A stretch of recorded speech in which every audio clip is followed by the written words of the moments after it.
Bonjour et bienvenue chez Inconsciente, le podcast qui parle d'hypnose humaniste, ericksonienne, de PNL, de communication non violente et de transgénérationnelle. Je m'appelle Pascaline Nogrette Mipoudou, hypnothérapeute à Bordeaux et facilitatrice en communication non violente.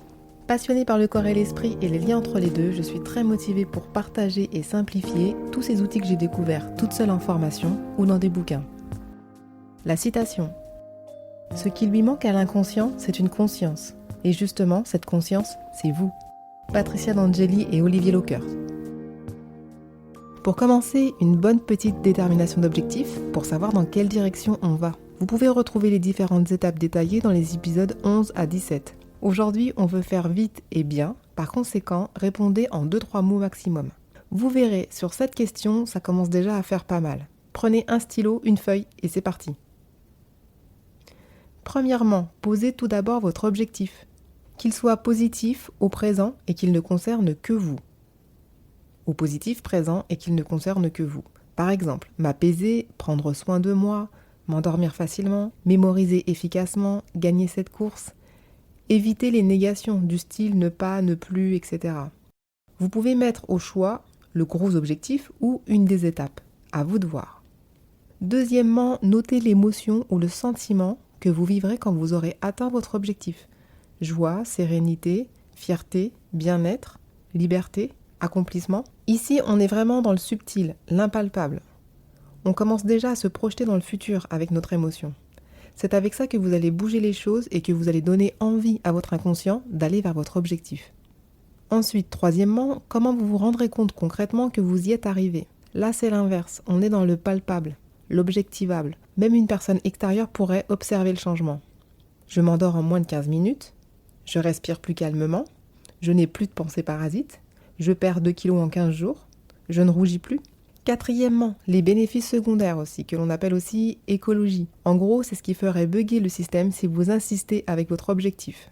Le système ou le comportement que vous aimeriez modifier ou voir partir est considéré par votre inconscient comme la zone de confort ultime, voire de sécurité absolue. Oui. Et souvent s'y trouvent également toutes vos loyautés avec vos caregivers. Les personnes qui ont pris soin de vous lorsque vous étiez enfant. Et on peut aussi avoir des loyautés avec son conjoint actuel, conjoint passé, un ami, un collègue, un autre membre de la famille que les parents. Tout est vraiment possible.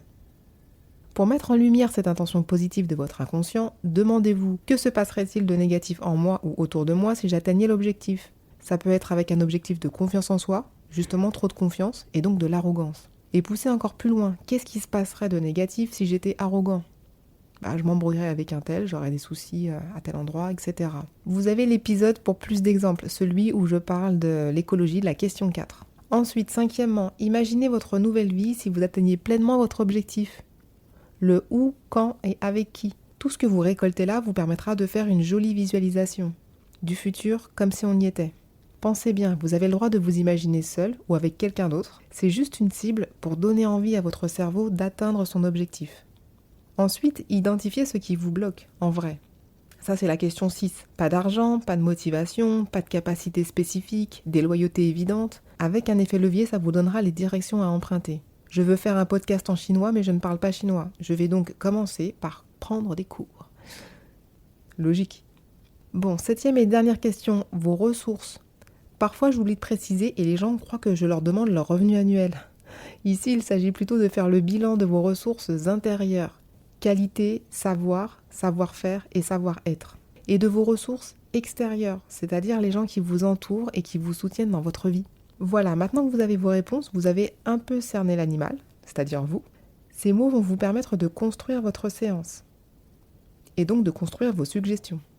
Par exemple, vous pourrez y retrouver les mots plaisir, détente, confort, expérience, dormir, fermer les yeux, agréable, rapidement. J'avais en tête un objectif sommeil, c'est pour ça qu'il y a tout ce champ lexical-là du sommeil.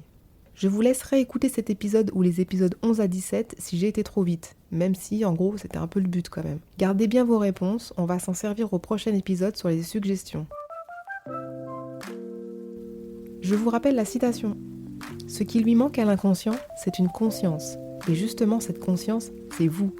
Patricia D'Angeli et Olivier Lockert. Voilà, j'espère que cet épisode vous a plu. Retrouvez-moi sur Instagram podcast-inconsciente, sur Doctolib pour les rendez-vous visio ou présentiels.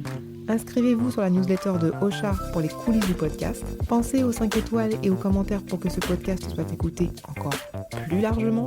Tipeee est toujours là, il attend vos premiers euros. Merci et à très bientôt.